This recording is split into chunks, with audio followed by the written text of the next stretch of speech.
This video was sponsored by Curiosity Stream.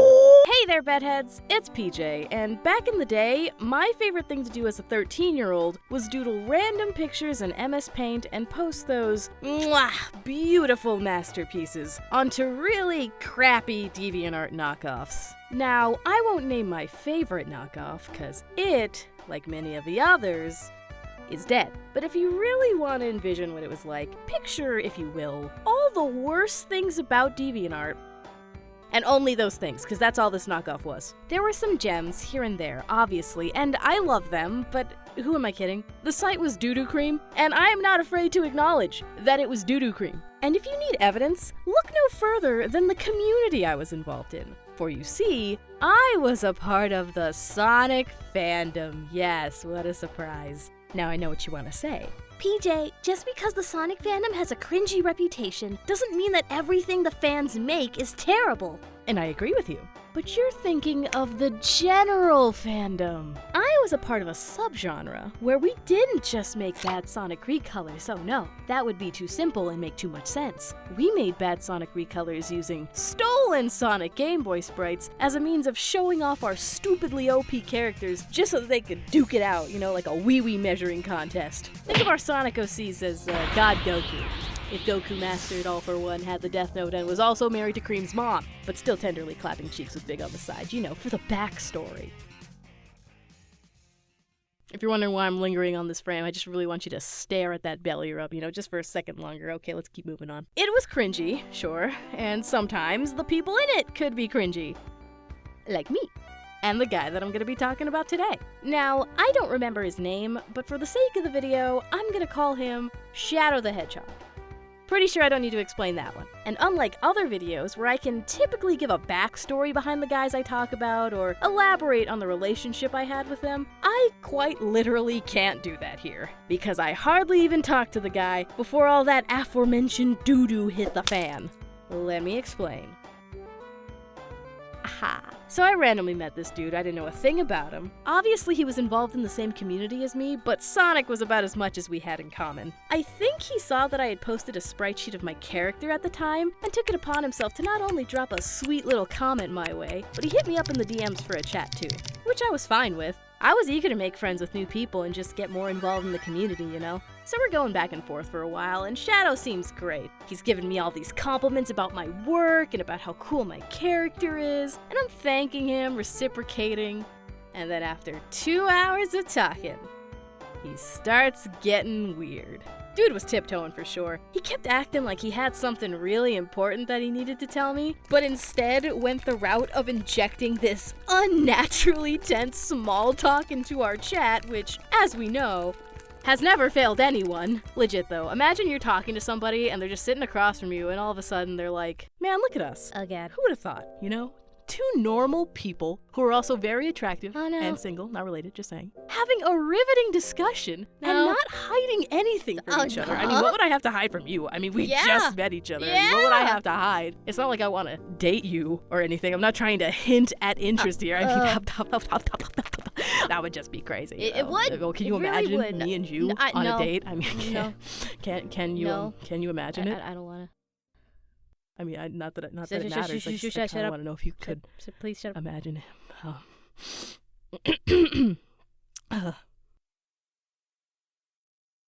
So can I see your toes? Can we get a check? Congratulations, Shadow. I hope you're happy. You couldn't protect the vibe. Put it next to Maria. My dude, I was 13. I don't know what I'm supposed to do with that. Like, okay, does he want me to ask what's wrong? Does he need that out so that he can say whatever it is? Then again, if it was that important, wouldn't he just say it without my permission anyway? I didn't really know, but I also didn't exhaust too much time into figuring it out. I kinda just let it be and dismissed it. Right up until I got messaged by a different friend of mine. This was a guy I knew a whole lot better. A real cool dude, we'll call him Hawk. And Hawk, the beautiful friend that he is, shoots me this message out of the blue, and to my surprise, it's about Shadow. I had no idea these two knew each other. Apparently they were friends. Good enough friends, at least, that Shadow ran all the way over to Hawk's DMs and started talking to him. About me. Not anything negative, no, only in a perfect world would he have gone to talk crap about me. Instead, he had to run to Hawk because, as Hawk may as well have put it, Shadow seems to have really fallen super hard for you, and I just think you should give him a chance to tell you how he feels. I know it can be a little intimidating, talking to somebody as passionate as he is, but I think that if you hear him out, caked up stud that he is, you'd really find a lot to like about him, so won't you let him have that chance? Huh? I'm sorry, forgive me if I misunderstood you, but did you just say that he likes me, no, loves me? I'm sorry, hello? And yeah, Hawk confirmed, 100%. This man was in love with me. Love. Okay, underline it, full stop. And I don't say that as an exaggeration, because I did some digging at the time. If any of you are familiar with DeviantArt journal posts, which for the unfamiliar may as well be like long-form statuses or tweets, then you should be aware that this site had journals too. And upon looking at his page for the first time, he, in the middle of us talking for 2 hours, had posted an entire journal about how he thinks he's finally found love in an unexpected place, and how this girl he's fallen for is so different, and she just makes me feel a type of way. And everyone in the replies is giving him all this support, like, dude, we're so happy for you. We can't wait for you to tell her how you feel. And I am just sitting there reading these replies like, I think I could wait. Personally, you know, just take your time. Don't rush into it. Please. But Shadow really wants to tell you how he feels.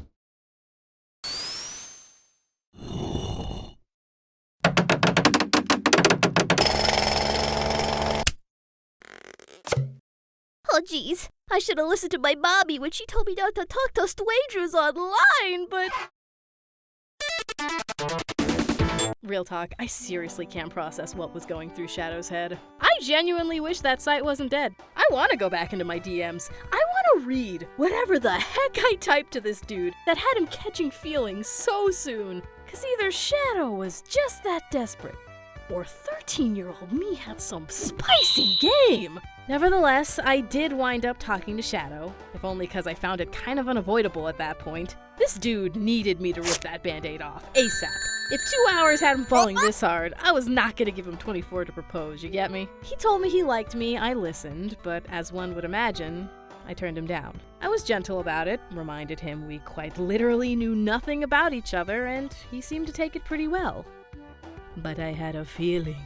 I had a feeling that I should look back at his page one more time, just to see if he'd posted anything. Not only did he write an entire entry about how heartbroken he was and the bitter pain of rejection, the journey of moving on from unrequited love, he wrote it in the form of a poem. You can't make this up! What is this, Shadow? What am I reading? Maria, come over here and grab this clown! Dang, guys, gun agents really thought they needed weapons to take down the ultimate life form. Who knew all along what they really needed was cold rejection?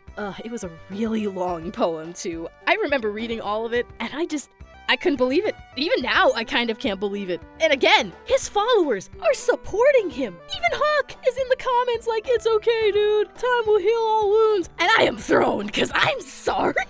What wound? What wound? Show me. ¿Dónde estás? Because I don't see it. Hello? And you want to know what the craziest part is? After I rejected him, he literally never spoke to me again. Like ever. He didn't DM me once. Nice to know where your motives were at, pal. And before you try to flame me on this, I am not trying to clown on a man for being honest with his feelings. That is very far removed from the legitimate issue here. Men have societal expectations too, and I don't want to perpetuate that. But this is more a message to anyone of any gender. Don't profess your undying love after 2 hours of knowing a person. They're not gonna like it, and you're probably gonna come off as kind of a creep. There you go, that's the moral of the story, for everyone. Mwah. Clean. God, what a ridiculous thing to go through. But hey, good on you, little me. You didn't feel like you owed him anything and acted responsibly. I'm proud of you. And just for that, he ain't gonna be catching any of these hands.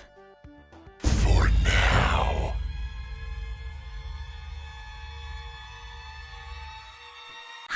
Anyway, thanks everyone for tuning in. Good night, sleep tight, and don't forget to follow your dreams. But actually no, wake up, cause there's more to say. Yeah, I bet you thought I was done, but what if I told you more content existed of me going full Sonic mode, wearing a Sonic onesie, making a cursed cake, and that this video wasn't available on YouTube? Well, then, where is it available? Plan the incredibly dope-tastic and Streamy Award-nominated service Nebula, of course! This video is sponsored by CuriosityStream, and we're here to give you one sweet entertainment bundle, baby. CuriosityStream is pretty much a hub for all things documentary, with thousands of titles currently in their library, which means you're bound to find something for anyone and everyone. Heck, I watched Can You Learn to Be Funny, cause I wanna be funny. And I know some of you are worried about being funny too, so maybe this will convince you to try things out. And because CuriosityStream is such a generous little tasty cake, and loves independent creators, Oh my gosh. when you sign up for their service, you'll be given access to Nebula at no cost to you. Yes, it's free, and it's awesome, cause I'm in it. And so is Moz, and Alex, and a bunch of other familiar creators who are working to create this great platform, chock full of content you'll love, along with all sorts of non-YouTube exclusives. I mean, I'm already posting exclusive content there, and I'm even able to post my videos early because I don't have to wait on sponsors. Imagine getting my content early for once. Like, oh yeah, that's the sell, baby!